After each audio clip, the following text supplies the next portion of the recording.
So Jai Hind everyone, welcome back to the channel. आज हम देखने वाले पीएचडी एडमिशन 2024 के बारे में। एक फॉर्म आया है जहाँ पे हर सब्जेक्ट की ऑलमोस्ट 40 सीटें निकली हैं, बहुत सारी सीट्स निकली हैं। हो सकता है आपने ये फॉर्म देख लिया होगा पहले, आपने भर भी दिया होगा कुछ लोगों ने, क्योंकि बहुत पहले ये फॉर्म आया था। अभी मैं आपको रिमाइंड करा रही हूँ क्योंकि इसकी जो लास्ट डेट है वो 12 अगस्त है। ठीक है, आपको पता भी चलेगा होगा कि मैं किस फॉर्म की बात कर रही हूँ। पर ये वीडियो इसलिए अलग है, थोड़ा सा लंबा होगा, बट आपको सब कुछ क्लियर हो जाएगा कि आपको भरना है, फॉर्म भरना चाहिए या नहीं भरना चाहिए। इसमें मैं आपको क्या क्या चीज़ें बताने वाली हूँ। पहली बात तो एलिजिबिलिटी क्राइटेरिया कि कौन भर सकता है और कौन नहीं, किसको क्रेट का एग्ज़ाम देना है और किसको नहीं, एंट्रेंस देना है कुछ लोगों को, किसको नहीं देना, नेट जेआरएफ वालों को तो देना है। ठीक है, फिर how to fill the form कैसे फिल करना है, वेबसाइट पर जाके चेक करेंगे कि क्या क्या चीज़ें मांगी है, क्या क्या डॉक्यूमेंट्स अपलोड करने हैं, वो सब। देन सिलेबस आपको किसी भी वीडियो बनी होगा नोटिस पढ़ा देते कि हाँ देखो फॉर्म आया, भर लो, इतना फीस है, ये है वो है, बस इतना, और कुछ नहीं बताते। यहाँ पे मैं आपको बताऊंगी कि 2 पेपर हैं, पेपर 1 में क्या सिलेबस होगा, पेपर 2 में क्या सिलेबस होगा। फिर सब्जेक्ट वाइज सिलेबस भी हम चेक करेंगे कि अगर आपका हिस्ट्री है, साइकोलॉजी है, बॉटनी है, पॉलिटिकल साइंस है, कोई भी है, आपको कौन से टॉपिक्स की तैयारी करनी है वो। ठीक है, देन मेरिट लिस्ट क्या बनेगी, मेरिट लिस्ट कैसे बनेगी, किसके लिए कितने मार्क्स होंगे। आपको पता है 10th क्लास के मार्क्स भी जुड़ेंगे आपके इसमें, 12th के भी मार्क्स जुड़ेंगे, graduation post graduation net JRF का कुछ एग्जाम के मार्क्स, सबका एक स्कोर होगा, क्रेट का अपना स्कोर होगा, इंटरव्यू का अपना स्कोर होगा, किसकी कितनी वेटेज होगी। और फिर इन सारे मार्क्स को मिला के, आपके सारे एकेडमिक मार्क्स को मिला के आपकी वो मिलेगी मेरिट लिस्ट, जिससे कि आप इंटरव्यू में जा पाओगे। राइट, तो ये आपको किसी ने नहीं बताया होगा, वो भी हम चेक करेंगे। और ये सब मैं कोई इधर उधर से नहीं, वेबसाइट पे ब्रोशर मेंशन है, प्रॉस्पेक्टस मेंशन है, और इसी यूनिवर्सिटी की वेबसाइट पे, वहाँ से मैंने देख के, पूरा 150 पेज का पीडीएफ है। पर वो आपको पूरा पीडीएफ नहीं पढ़ना पड़ेगा क्योंकि मैंने पढ़ लिया है वो पीडीएफ। बस आपको मेरे साथ बने रहना है वीडियो के एंड तक और सारी इन्फॉर्मेशन देखनी है। इसके अलावा और क्या होगा, मार्किंग स्कीम क्या है, ठीक है, वो भी मैं आपको बताऊंगी कि कैसे क्या क्या मार्क्स डिसाइड होंगे, किसको कितना वेटेज मिलेगा, और कैसे आप इसको पूरी की पूरी जर्नी को एस कर सकते हो। ठीक है, कब एग्ज़ाम होगा, एडमिट कार्ड, रिजल्ट कितना आएगा, रिजल्ट के आंसर की का, सब कुछ। ठीक है, so let's begin this video and that's the last date of our exam. अब आप समझ गए होंगे कौन सी यूनिवर्सिटी है, तो चलो पीडीएफ फिर चेक करते हैं और मैं किस यूनिवर्सिटी की बात कर रही हूँ वो देखते हैं।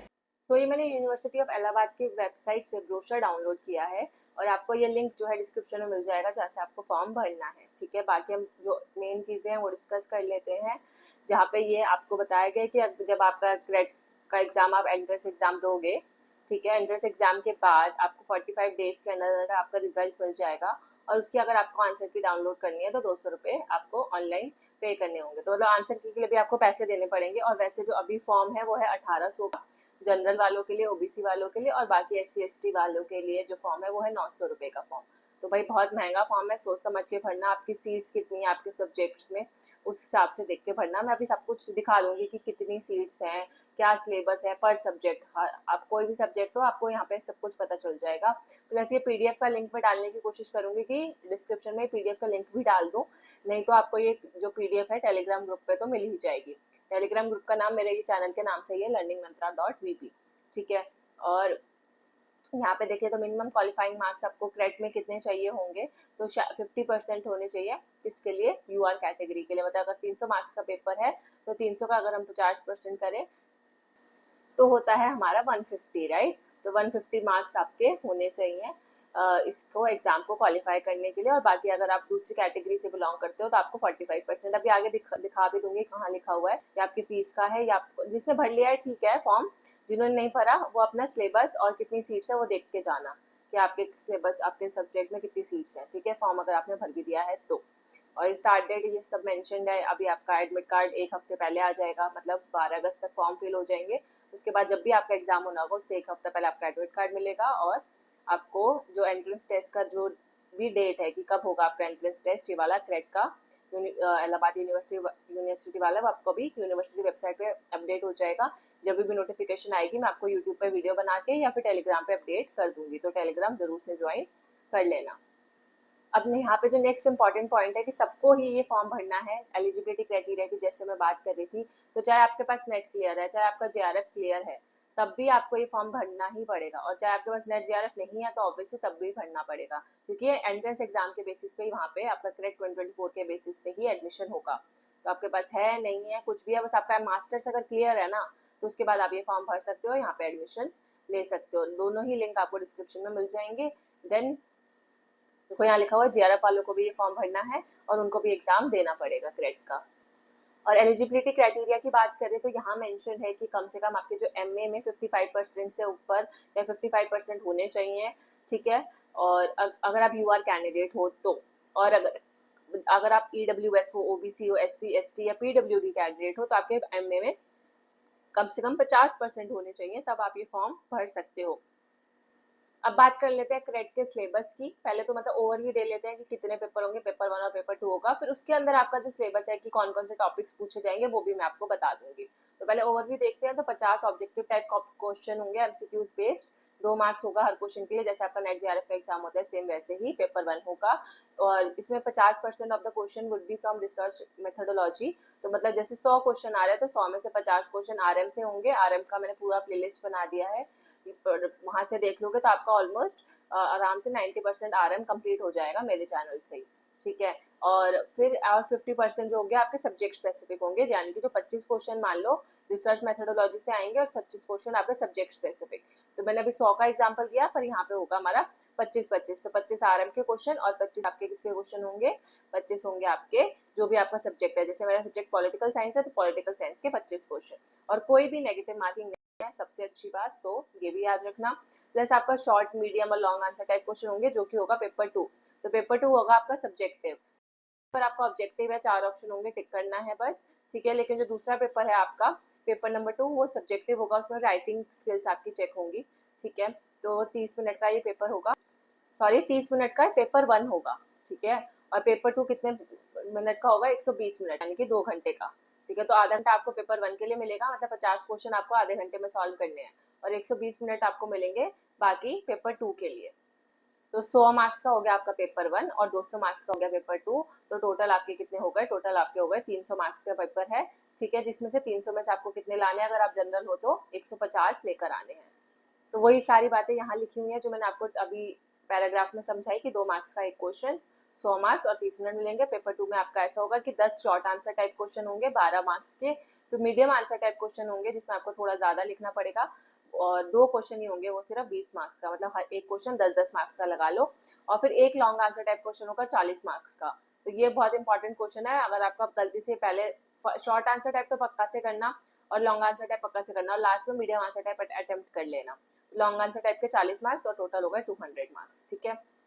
और यहाँ पे एक और पॉइंट मेंशन है कि जो आपका लॉन्ग आंसर टाइप वाला क्वेश्चन मिलेगा ना, उसमें आपके पास चॉइस होगी, मतलब कि आपको 2 क्वेश्चन मिलेंगे, 2 या 3 क्वेश्चन वो देंगे, 2 या 3 क्वेश्चन में से आपको कोई एक अटेम्प्ट करना होगा जो आपको लगता है कि हाँ मेरे को सबसे अच्छे से आता है। तो ये भी इसमें अच्छी बात है, एक फ्लेक्सिबिलिटी मिल जाएगी कि ऑप्शन होंगे 3-4, उनमें से कोई एक ही अटेम्प्ट करना है। और ये जो मैंने आपको अभी सिलेबस बताया वो किसको एग्जेम्प्टेड है, कौन इसको नहीं देना, मतलब क्रेट जो 2024 वाला है एंट्रेंस टेस्ट, किसको नहीं देना पड़ेगा। तो जो टीचर्स कैंडिडेट है, टीचर कैंडिडेट कौन, जो इलाहाबाद यूनिवर्सिटी में टीचर्स पढ़ाते हैं, या इलाहाबाद यूनिवर्सिटी के ही जो अलग अलग कॉलेजेस हैं, जो इलाहाबाद यूनिवर्सिटी के अंदर बाकी कॉलेजेस आते हैं ना, जैसे डीयू क्या है एक यूनिवर्सिटी है, उसके अंदर कितने सारे कॉलेजेस आते हैं, दौलत है, कटोड़ी मल है, हंसराज है, तो वैसे इलाहाबाद यूनिवर्सिटी के भी अंदर का बहुत सारे कॉलेजेस आते हैं, राइट। तो अगर आप यूनिवर्सिटी ऑफ इलाहाबाद में पढ़ा रहे हो या उनसे रिलेटेड किसी कॉलेज में पढ़ा रहे हो एज अ टीचर, तो आपको ये फॉर्म नहीं भरना, मतलब फॉर्म भरना है लेकिन आपको एंट्रेंस एग्जाम नहीं देना पड़ेगा, आपको सिर्फ डायरेक्ट इंटरव्यू देना पड़ेगा। और जिनको आप अगर यहाँ पे नहीं पढ़ाते हो या आप यहाँ पे किसी स्टाफ या कहीं पे भी बिलोंग नहीं करते हो, तो आपको पहले लेवल 1 क्लियर करना है और फिर लेवल 2 आपका इंटरव्यू होगा बाद में, अगर आप एंट्रेंस क्लियर कर लेते हो।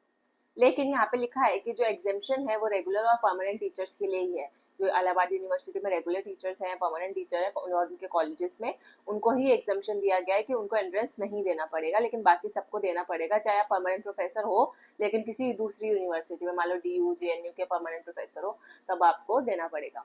और सबसे स्पेसिफिक यहाँ पे लिखा हुआ कि टीचर से इनका क्या मतलब है, टीचर से इनका मतलब है assistant professor, associate professor, professor duly appointed by competent authority in any department, centre, institute in the university of Allahabad and it's constitute colleges. और जो ऑफिसर्स हैं आर्म फोर्सेस के, उनको भी लेवल 1 वाला मतलब कि एंट्रेंस एग्जाम नहीं देना, ठीक है। तो अगर आप किसी आर्मी में हो, नेवी में हो, एयरफोर्स में हो, तो आपको एग्जाम लेवल 1 वाला मतलब जो क्रेट है जिसको हम एंट्रेंस टेस्ट बोल रहे हैं, वो एग्जाम नहीं देना अगर आपको पीएचडी में अप्लाई करना है in the department of defence and strategic studies. तो ये अलग से डिपार्टमेंट है। इस डिपार्टमेंट में अगर आपको पीएचडी करनी है और आप किसी आर्मी नेवी के ऑलरेडी एयरफोर्स ऑफिसर रह चुके हो या हो उसमें कर्नल रैंक हो गई या किसी भी रैंक पे हो, तो आपको लेवल 1 नहीं देना, यानी कि आपको एंट्रेंस नहीं देना, सीधा आपका लेवल 2 इंटरव्यू होगा। इंटरव्यू में आपकी जो जितनी भी वैकेंसीज होगी उस हिसाब से आपको परखा जाएगा।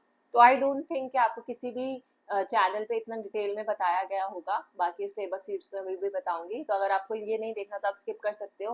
अगर आप इंटरनेशनल कैंडिडेट हो तो आपके लिए एक अलग से आपको international student adviser of the university जो इलाहाबाद यूनिवर्सिटी का है, वहाँ पे आपको कांटेक्ट करना है अपना क्वालिफिकेशन जानने के लिए। ठीक है, तो उनका यहाँ पे मेंशन नहीं है एज सच, और थोड़ा उसमें है, तो इंटरनेशनल कैंडिडेट्स फॉर्म भरने से पहले इस पे एक बार कांटेक्ट कर लेना, उन्हीं की वेबसाइट पे नंबर अवेलेबल है। देन रिजर्वेशन की गाइडलाइंस की अगर बात करें तो इसमें 15% सीट्स का रिजर्वेशन एससीज के लिए दिया रखा गया है। जैसे कि अगर मान लो कि 40% सीट्स आपकी निकली है, 100% सीट्स आई है, 100 सीट्स आई है, तो 100 में से 15 सीट एससी के लिए होंगी। क्योंकि मैं यहाँ पे आपको जब सीट्स दिखाऊंगी ना, तो उसमें ऐसा कोई कैटेगरी नहीं लिखी हुई कि पॉलिटिकल साइंस में मान लो 40 सीट्स निकली है, ठीक है, लेकिन उसमें ये नहीं लिखा हुआ कि कितनी सीट किसके लिए निकली हुई है, ठीक है, नंबर मेंशन नहीं है। तो आपको यहाँ पे ही ऑलरेडी बता दिया गया कि 15% सीट एससी के लिए ऑलरेडी रिजर्व है उसमें, 7.5% एसटी के लिए, 27% ओबीसी के लिए, ठीक है, और हॉरिजॉन्टल रिजर्वेशन आपको 5% shall be extended across the reserved and unreserved categories for the person of PWD, मतलब कि जो डिसेबल पर्सन है उनके लिए 5% रिजर्वेशन यहाँ पे है, और बाकी जितना बचा वो जनरल वालों के लिए है।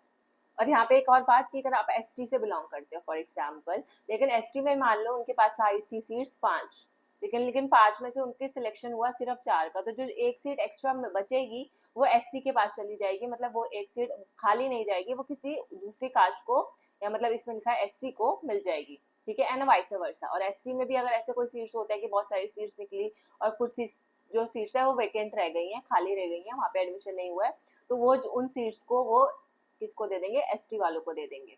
तो अगर आपका रिजल्ट आता है और आपको लगता है कि अच्छा मेरा 1 मार्क्स से रह गया, 1-2 मार्क्स से रह गया, तो हो सकता है कि एट द एंड अगर वो सीट वैकेंट हो तो वो आपको मिल जाए।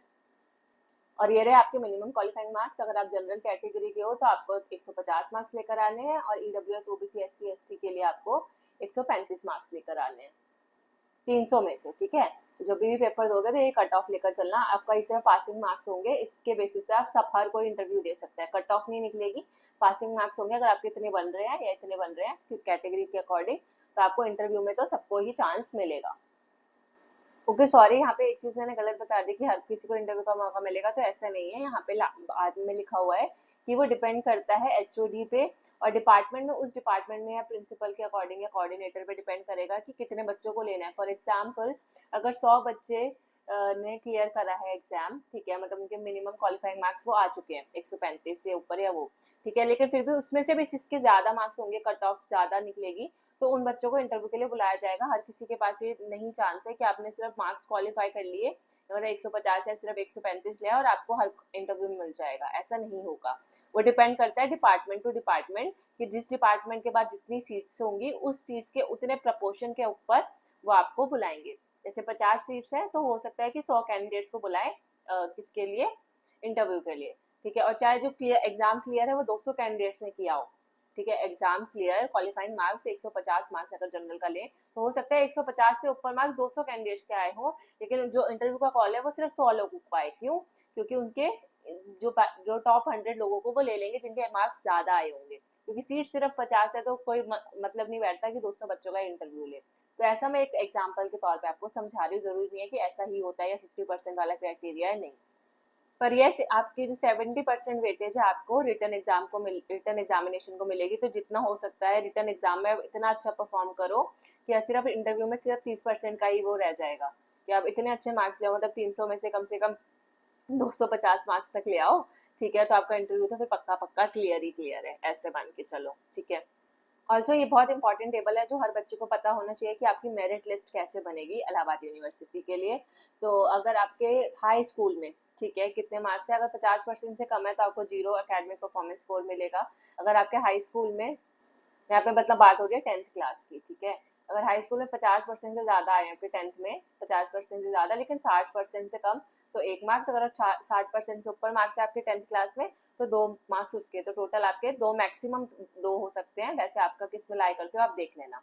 तो जैसे मेरे 10th में 60% से ऊपर ही है, 90% तो 2 मुझे मिलेंगे, ठीक है। इंटरमीडिएट मतलब 12th क्लास, और 12th क्लास में आप अपनी कैटेगरी देख लो, जैसे 12th क्लास में भी 60% से ऊपर थे मेरे, 95 कुछ थे, तो मेरे को 3 मार्क्स मिलेंगे। अगर आपको 60% से कम है तो 2 मिलेंगे, ऐसा। तो 2 ही हो गए, 3 ही हो गए, मेरे को 5 हो गया, ठीक है। देन फिर अंडर ग्रेजुएशन का रिजल्ट देखूँ अगर मैं अपना, तो अगर उसमें भी मेरे 60% से ज्यादा है तो मुझे 5 मार्क्स मिलेंगे, अगर 60 से कम है तो 3, और उससे 50 से भी कम है तो 2 मार्क्स, ऐसा, समझ गए।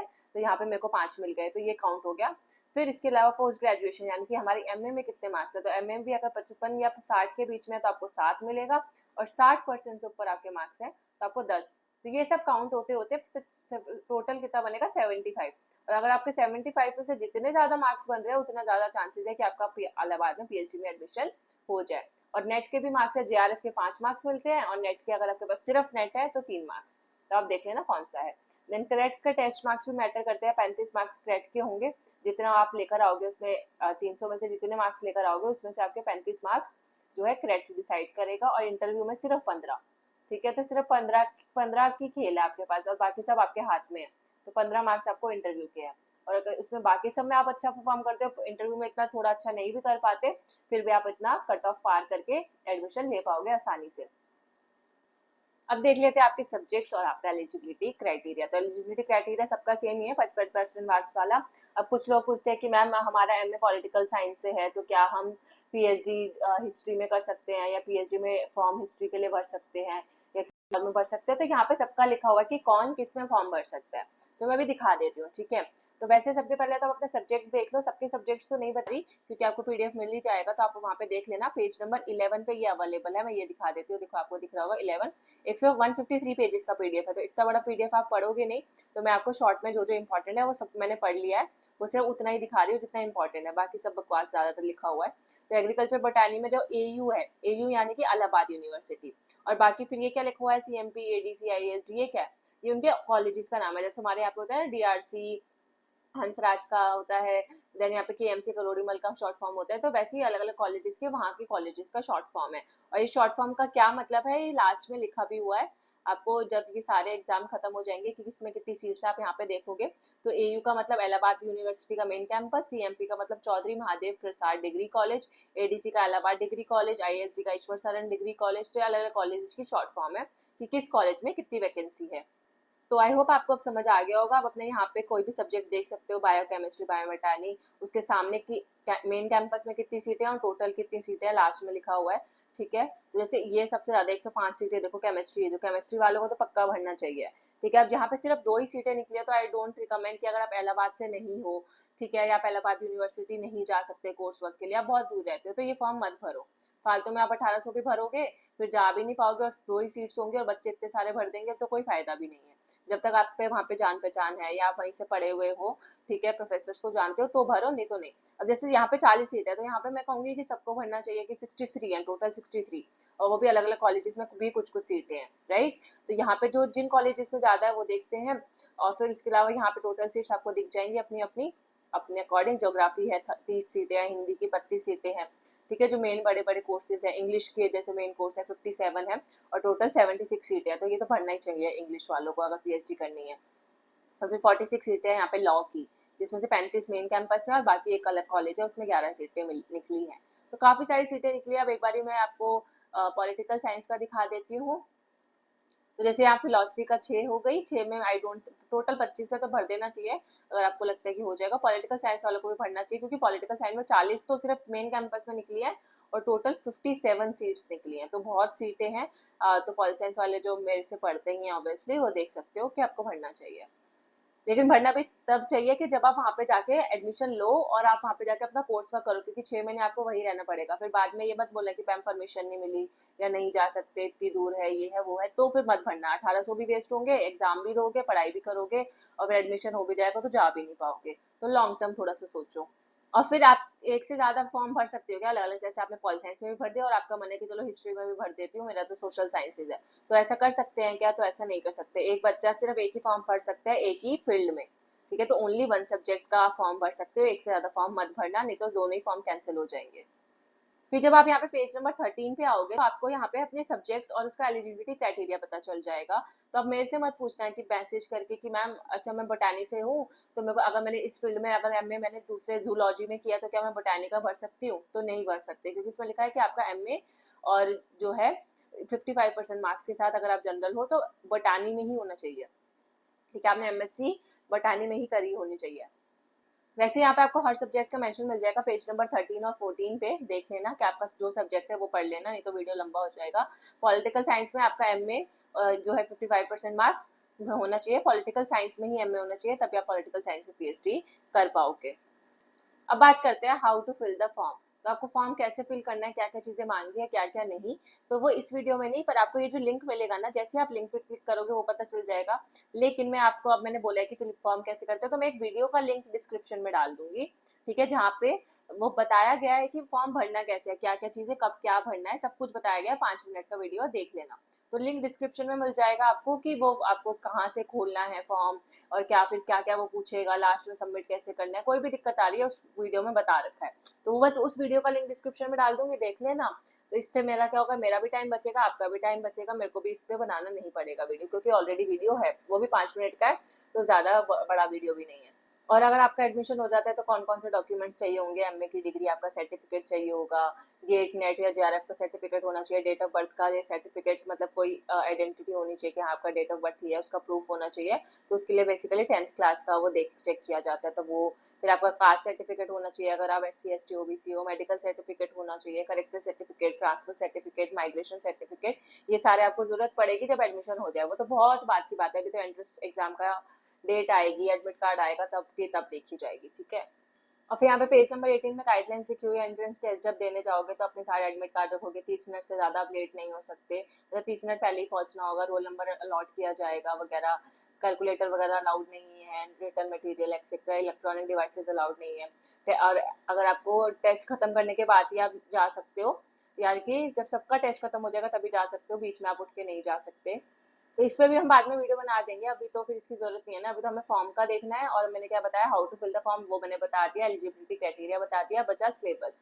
सिलेबस देख लेते हैं कि किसका क्या सिलेबस है। एक तो सिलेबस मैंने ओवरव्यू बताया कि पेपर 1 और पेपर 2 में क्या क्या चीजें आएंगी।